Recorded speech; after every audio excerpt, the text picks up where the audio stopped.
Γεια σε όλους, Theodore εδώ, καλώς ορίσατε σε ένα υπέροχο βίντεο, το πρώτο του Αυγούστου του 2024 και σήμερα θα μιλήσουμε, όπως καταλαβαίνετε στον τίτλο, για αυτό το υπέροχο θέαμα μετά των Πανελληνικών. Νομίζω ότι έφυγες από το δράμα των Πανελληνικών. Όχι, γιατί μετά τις Πανελλήνιες έρχεται η δύσκολη στιγμή. Θα μου πεις πριν τι ήταν εύκολες? Όχι, ήταν εξίσου δύσκολες. Μιλάμε για τη στιγμή συμπλήρωσης του μηχανογραφικού. Αν θες να μάθεις τα πάντα για το μηχανογραφικό και να απαντήσουμε μερικές ερωτήσεις από το Instagram που μου στείλατε σχετικά με τις Πανελλήνιες, κάτσε μέχρι το τέλος του βίντεο και φυσικά μην ξεχάσεις να κάνεις εγγραφή στο κανάλι, να πατήσεις και το καμπανάκι για να μην χάνεις όλα τα νέα βίντεο που έρχονται και να είσαι ο πρώτος που μαθαίνει όλα τα νέα αυτού του καναλιού. Ξεκινάμε δυναμικά. Πρώτα απ' όλα, για όσους δεν ξέρουν, μετά τις Πανελλήνιες εξετάσεις μπορείς να συμπληρώσεις αρκετά μηχανογραφικά, όπως είναι το μηχανογραφικό για την Κύπρο, των δημόσιων ΙΕΚΤ και τα μηχανογραφικά των δημόσιων σχολών της Ελλάδος για την τριτοβάθμια εκπαίδευση. Εμείς θα μιλήσουμε εξ ολοκλήρου για το μηχανογραφικό στα δημόσια πανεπιστήμια της Ελλάδας και θα δούμε και το δικό μου το ίδιο το μηχανογραφικό για να μιλήσουμε ακόμη περισσότερο για τη δική μου προσωπική εμπειρία και πώς αποφάσισα τη σχολή που είμαι, η οποία είναι μηχανολόγος μηχανικός στο Απιθύτα.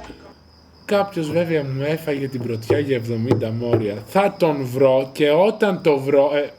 Ναι, εντάξει. Ξεκινώντας, θα θέλω να αναφέρω πώς έχει γίνει η έρευνα πάνω στο θέμα του μηχανογραφικού. Όταν αποφασίσεις για το μηχανογραφικό, προσωπικά για μένα, επιλέγεις τη σχολή ανάλογα με τα ενδιαφέροντά σου, δηλαδή το τι πραγματικά θέλεις, τις ικανότητές σου, αν πραγματικά μπορείς, και έπειτα τα εξίσου επίσης σημαντικά κριτήρια, πόλη, ποιότητα ζωής και ούτω καθεξής. Εγώ, όπως καταλαβαίνετε, από το δεύτερο πεδίο είμαστε στα τμήματα μηχανολογίας, χημικών μηχανικών, ηλεκτρολόγων μηχανικών, ηλεκτρονικών υπολογιστών και ούτω καθεξής. Το δικό μου μηχανογραφικό είναι αυτό εδώ που βλέπετε στην οθόνη σας, με πρώτη σχολή να είχα δηλώσει το μηχανολόγων μηχανικών στο Απιθύτα, δεύτερη το χημικών μηχανικών στο Απιθύτα, τρίτη μηχανολόγων μηχανικών, αεροναυπηγών μηχανικών όπως λέγεται στην Πάτρα, τέταρτη η αντίστοιχη σχολή Πάτρα. Θα μου πεις, βρε Theodore, βρε Θοδωρή, βρε καλό μας παιδί, διάβαζες τόσο. Και όπως λέει η χημικός, η αγαπημένη μου κυρία Φασούλα, που ελπίζω να βλέπει το βίντεο και τη χαιρετώ πολύ, πολλά φιλιά μέσα από αυτό το βίντεο, δεν δήλωσε μου που θέλω τώρα να παίξει slide show από μου που εικόνες και βίντεο ακριβώς τώρα.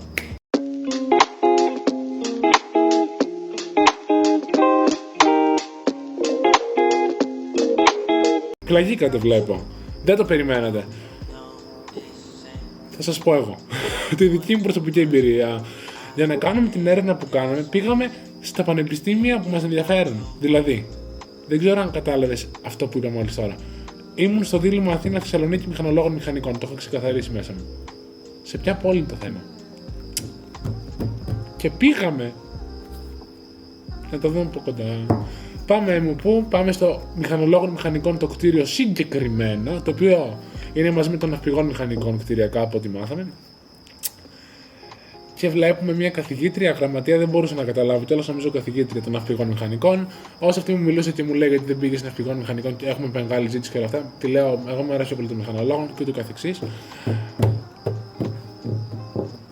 Δεν θέλω να το πω, θα το πω διακριτικά 5 μέτρα κάτω.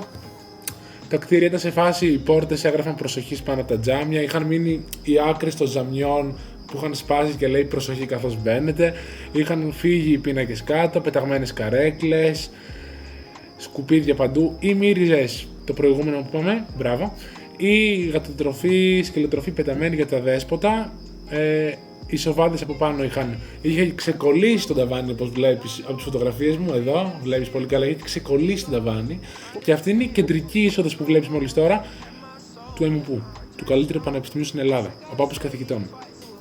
Λοιπόν, το μηχανολόγων μηχανικών αντίστοιχα στο Απιθύτα να πέσει ένα slide show από το μέρος που πήγα πάλι.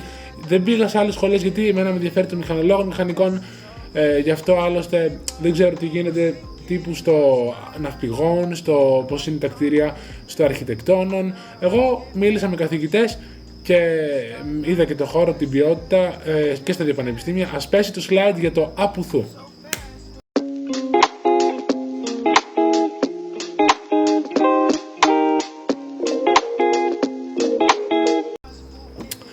Κοιτάξτε, τα δικά μας τα εργαστήρια και τα γραφεία καθηγητών και ούτω καθεξής εκτός αμφιθεάτρου στο Απιθύτα είναι στον 7ο με 1ο όροφο του κτηρίου αυτού εδώ που βλέπετε. Έχουν όλα ανατινιστεί, δεν μπαίνεις μέσα αν δεν χτυπήσεις τηλέφωνο, να έχεις κλειδιά. Οπότε καταλαβαίνεις, δεν είναι αυτό το γνωστό. Έχουν σπάσει τζάμια, ρίχνουμε μάρμαρα. Εντάξει, αυτά γίνονται μπορεί μόνο 17 Νοεμβρίου, δεν ξέρω καν. Αλλά το θέμα που μας νοιάζει είναι ότι είναι πανεπιστήμιο. Έχει ταβάνι. Μπαίνεις κάπου. Είναι ανθρώπινα. Και επίσης, στον τομέα που με ενδιαφέρει των ανανεώσιμων πηγών ενέργειας, σαν ροή που επιλέγει στο τρίτο έτος, θεωρώ ότι έχει καλύτερα εργαστήρια το Απιθύτα από το ΕΜΠΟΥ. Για όσους ξέρουν και ψάχνουν τα μαθήματα και τα εργαστήρια, συμφωνούν μαζί μου, πιστεύω. Ναι. Είχαμε και την τύχη να γνωρίσουμε καταξιωμένους καθηγητές του τμήματος και είμαι πολύ χαρούμενος γιατί έτυχα αυτούς που είναι στη ροή που με ενδιαφέρει, οπότε ήμασταν 100% τυχεροί. Επίσης, η ΕΘΑ, η ανεξάρτητη εθνική αρχή που βαθμολογεί τα πανεπιστήμια, έχει δώσει αυτήν τη βαθμολογία για τους μηχανολόγους μηχανικούς. Οπότε καταλαβαίνεις ότι η επιλογή μου ήταν στο Απιθύτα και για αυτό το λόγο ήταν ένας παράγοντας παραπάνω. Δεν θα ήθελα να πω τη διαδικασία τύπου να μπει, login, τους κωδικούς. Πιο πολύ θα ήθελα να πω τις δικές μου προσωπικές συμβουλές. Τα παιδιά να μην επηρεάζονται από τα λεγόμενα του τύπου το ηλεκτρολόγο είναι πολύ ωραία σχολή. Είναι πάρα πολύ ωραία σχολή το ηλεκτρολόγο για όσους τους αρέσει η πληροφορική. Μαντέψτε πόσα άτομα που μου είπαν να πάω ηλεκτρολόγο.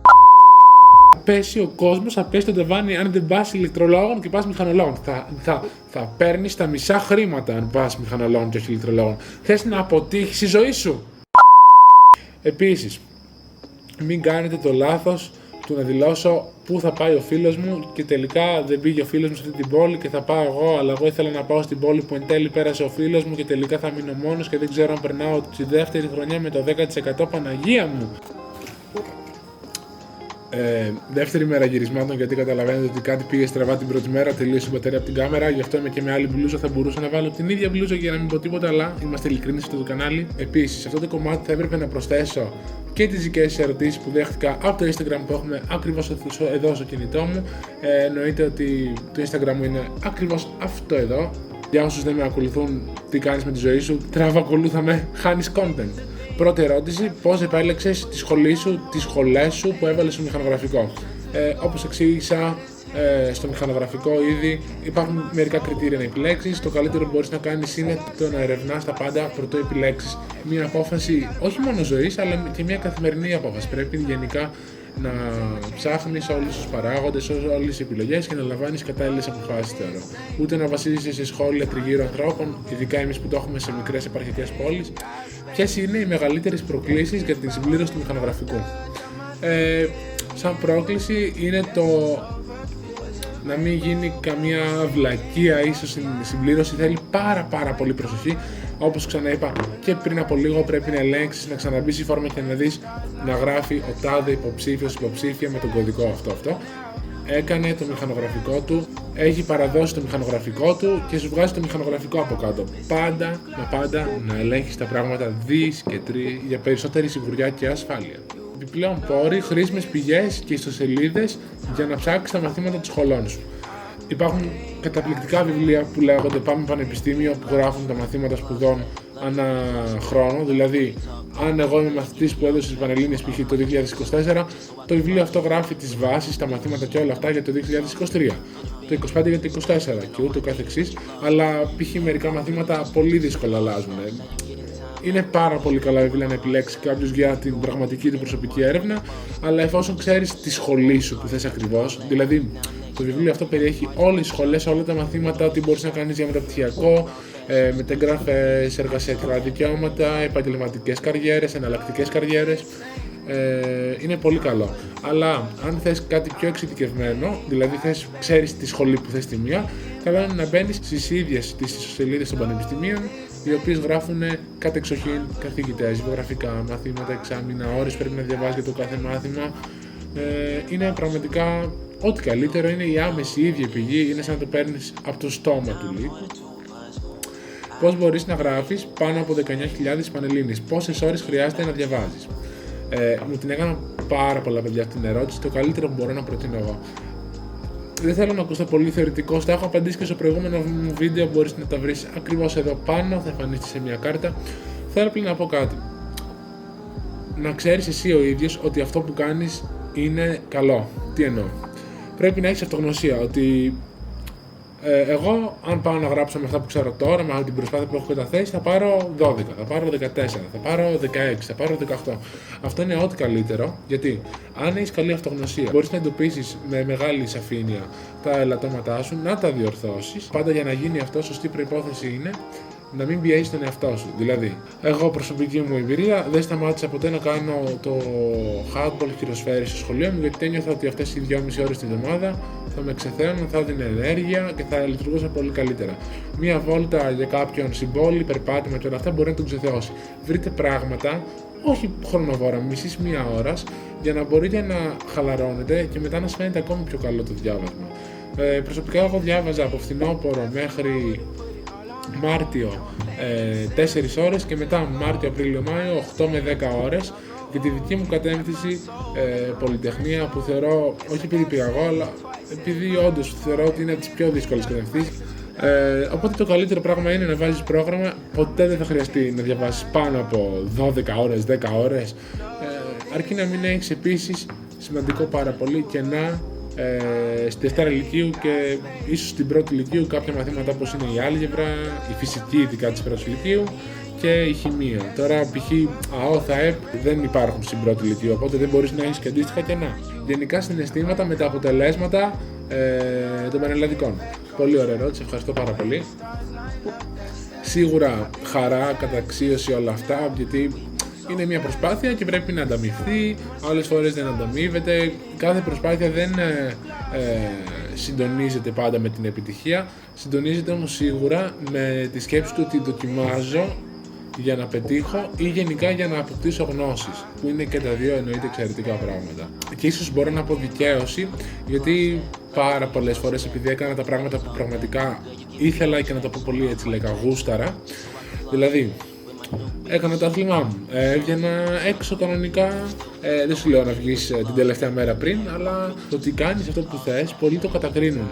Και δεν σου λέω από πολύ κλειστό κύκλο, αλλά σου λέω από άσχετα τρίτα πρόσωπα που θα σου πούνε ένα αρνητικό σχόλιο, που εσένα μπορεί να σε επηρεάζει για τις επόμενες 1-2 ώρες, αλλά αυτοί θα πούν το σχόλιο τους και μετά από 5 λεπτά θα έχουν ξεχάσει εσένα, τα πάντα για σένα, και απλά θα συνεχίσουν τη ζωή τους κανονικά. Οπότε μη σκάζει για τρίτα σχόλια, κατακριτέα σχόλια. Εγώ προσωπικά είχα πάρα πολλά σχόλια αρνητικά, κοντά στα 50 σχόλια αρνητικά τη βδομάδα, γιατί έκανα αυτά που ήθελα. Δεν αρέσει σε πολλούς το ότι και πήγα καλά και ότι έκανα διάφορες σχολίες, αλλά ξέρω ότι εκεί έξω υπάρχουν άνθρωποι που πραγματικά, δεν τα πάω καλά, αλλά υπάρχουν και πάρα πολλοί άνθρωποι που πραγματικά με αγαπάνε και όλα αυτά τα μηνύματα ήταν πραγματικά συγκινητικά. Σε όλους απάντησα, όλους, και έγραφα ότι σας αγαπώ και σας λατρεύω για την υποστήριξή σας. Χωρίς όλα αυτά τα μηνύματα δεν θα ένιωθα την ίδια χαρά, γιατί νιώθω ότι έχεις ένα, όχι κοινό, έχεις μια αγκαλιά, μια δεύτερη στήριξη που βοηθάει πάρα πολύ να συνεχίσεις την ίδια σου τη ζωή. Θεωρώ, πέρα από τις Πανελλήνιες, next one. Τι θα κάνεις στις διακοπές μετά από τις Πανελλήνιες? Πολύ ωραία ερώτηση. Μιας και έχουν τελειώσει σχεδόν οι μισές διακοπές. Να πάω στο χωριό μου. Θέλω να πάω Σαμαρίνα full. Τρελαίνομαι. Νομίζω το βλέπετε και η κάμερα λίγο εδώ σε μένα. Νομίζω το βλέπετε λίγο και στα vlogs που έχω. Αν εδώ έχω διάθεση 10 και έχω 100, ας το πούμε έτσι. Εντάξει, είναι ένα μέρος που πραγματικά με εμπνέει, είναι οι ρίζες μας, είναι τρομερό το μέρος. Το αγαπώ, έχει την ιστορία που έχει. Εντάξει, εννοείται θα έρθει vlog, μην νομίζετε θα σας αφήσω εγώ έτσι. Τι θα έλεγες στα παιδιά της πρώτης λυκείου? Τώρα η πρώτη λυκείου είναι ακόμη γενικής τάξη. Δεν θέλω να μπω στη διαδικασία του να πω να διαβάσεις αγγλικά, ιστορία γενικά μέσα στη χρονιά. Αλλά έχουμε και την τράπεζα θεμάτων, εγώ θυμάμαι στην πρώτη λυκείου που είχαμε, δεν νομίζω να άλλαξε αυτό. Το μοναδικό που θα πω εγώ είναι πολύ προσεκτικά, θα το πω και όποιος θέλει να το κάνει, δεν το λέω να το κάνουν όλοι, αυτό έκανα εγώ τουλάχιστον. Να διαβάσεις όλα τα μαθήματα στην τράπεζα θεμάτων. Μόνο για την τράπεζα, π.χ. ιστορία, διάβασέ την. Το ότι θα κάτσεις να διαβάσεις 200 σελίδες ένα πενθήμερο θα σε κάνει καλύτερο άνθρωπο και θα σε προπονήσει καλύτερα για το τι έρχεται στη συνέχεια. Γιατί όταν έχεις διαβάσει από την πρώτη ηλικίου την ιστορία που είναι 200 σελίδες σε 3, 4, 5 μέρες, τότε θα βλέπεις καλύτερα και πιο εύκολα τα πράγματα είτε στις πανελλήνιες, είτε στην εξεταστική σου σχολή, γενικά σε κάθε αγώνα που χρειάζεται ενασχόληση πνευματική και όλα αυτά. Το μοναδικό που μπορώ να πω είναι αυτό, γιατί αν κάνεις όλα τα μαθήματα θα είσαι πιο ξεκάθαρος στην επιλογή της κατεύθυνσής σου στη Δευτέρα Λυκείου και αυτό παίζει πρωταρχικό ρόλο για τα επόμενα χρόνια. Τελειώνουν οι ερωτήσεις σιγά σιγά, 2 έμειναν, είχαμε πάρα πολλές άλλες, ξέρω στα σχόλια θα πείτε ότι δεν επέλεξα τη δική σας, αλλά ήταν η πρώτη φορά που βλέπω πάνω από 150 ερωτήσεις, παιδιά. Διάλεξα τις κυριότερες. Τώρα αν θέλετε να απαντήσουμε κι άλλες ερωτήσεις, γράψτε κάτω στα σχόλια εδώ, θα αφήσω κι άλλο ερωτηματολόγιο στο Instagram. Εντάξει, δεν μπορώ να τις απαντήσω όλες, θα ξενυχτήσουμε. Τι έχεις να πεις για τη φετινή φυσική το 2024?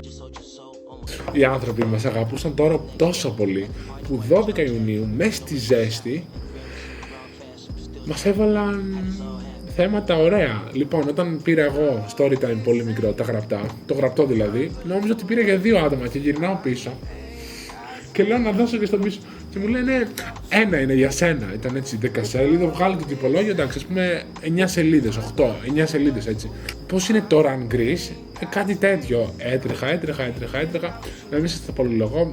Εγώ επειδή είμαι πάρα πολύ κολλημένος γενικά, το κάνω παντού με όλα τα πράγματα. Αν μου ζητήσεις κάτι, θα το κάνω ακριβώς, αλλά με την τεκμηρίωση που θα ήθελες ακριβώς. Όσο σπαστικό και να είναι αυτό, τι εννοώ. Όταν θέλει ένα κομμάτι θεωρία, όλη τη θεωρία, όχι μόνο τις 3-4 σειρές που θέλει, ας πούμε, το σχολικό, για να είμαστε σίγουροι, όλη την παράγραφο φυσική. Ναι, και φυσική έχει θεωρία για όσους δεν ξέρουν. Και βγήκαν συνολικά, έβαλαν αυτοί πολλά, έγραψα και εγώ τη θεωρία που ήξερα, 17 σελίδες, πολύ ωραία. Οπότε, ο ένας βαθμολογητής έβαλε 19, ο άλλος 17,8.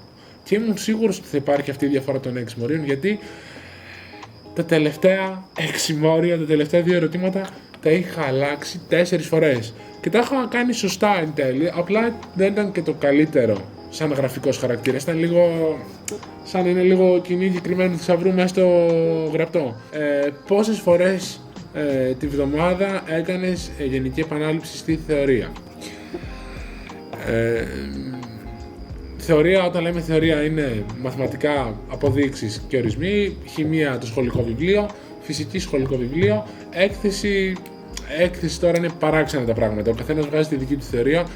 Γενικά δεν μπορούσες στην αρχή της χρονιάς να κάνεις τρελές επαναλήψεις, γιατί δεν είχες βγάλει την ύλη. Εγώ τελείωσα την ύλη συνολικά κοντά στον Ιανουάριο, Φεβρουάριο και μαθηματικά αρχές Μαρτίου. Οπότε, ανάλογα πότε τελειώνεις την ύλη, κάνεις και συνολική επανάληψη. Μάρτιο μήνα, μία φορά τη βδομάδα. Απρίλιο, Πάσχα, πολύ πιο εντατικά. Μάιο, κυρίως τη θεωρία, γιατί είναι τα 25 μόρια. Είναι δηλαδή, μερικοί λένε έλυσα το δέλτα θέμα. Ναι, αλλά το δέλτα θέμα πιάνει όσο είναι το α θέμα της θεωρίας. Οπότε δεν αξίζει προσωπικά να λύσεις το πιο δύσκολο θέμα αν χάσεις τα βασικά μόρια της θεωρίας. Προσοχή στη θεωρία, όπως έλεγα και στο προηγούμενο βίντεο. Πραγματικά δείτε το προηγούμενο βίντεο, είναι ο καλύτερος οδηγός. Εδώ λέμε τις λεπτομέρειες, ας το πούμε. Αυτό. Προσοχή στη θεωρία. Οπότε, κλείνουμε εδώ το βίντεο, κλείνουμε τις ερωτήσεις αυτές. Ξαναλέω για άλλες ερωτήσεις, γράψτε, τα σχόλια είναι ανοιχτά για όλους. Μην ξεχάσετε να κάνετε έγγραφη στο κανάλι, να πατήσετε και το καμπανάκι για να μην χάνετε κανένα άλλο καινούριο βίντεο. Και εμείς θα τα ξαναπούμε εννοείται σε ένα επόμενο βίντεο. Δεν ξέρω, θα είναι ξανά έτσι εδώ συζήτηση, κάμια έτσι ωραία καλοκαιρινή συνταγή, θα είναι έκανα uni live, θα αργήσω τόσο πολύ, δεν ξέρω καθόλου, δεν τα ελέγχω εγώ αυτά, ο editor τώρα, εγώ παίρνω διαταγές, εγώ μιλάω, μέχρι εκεί με παίρνει. Αυτά από μένα, να είστε μέχρι το επόμενο βίντεο όλοι καλά και τα λέμε, γεια σας.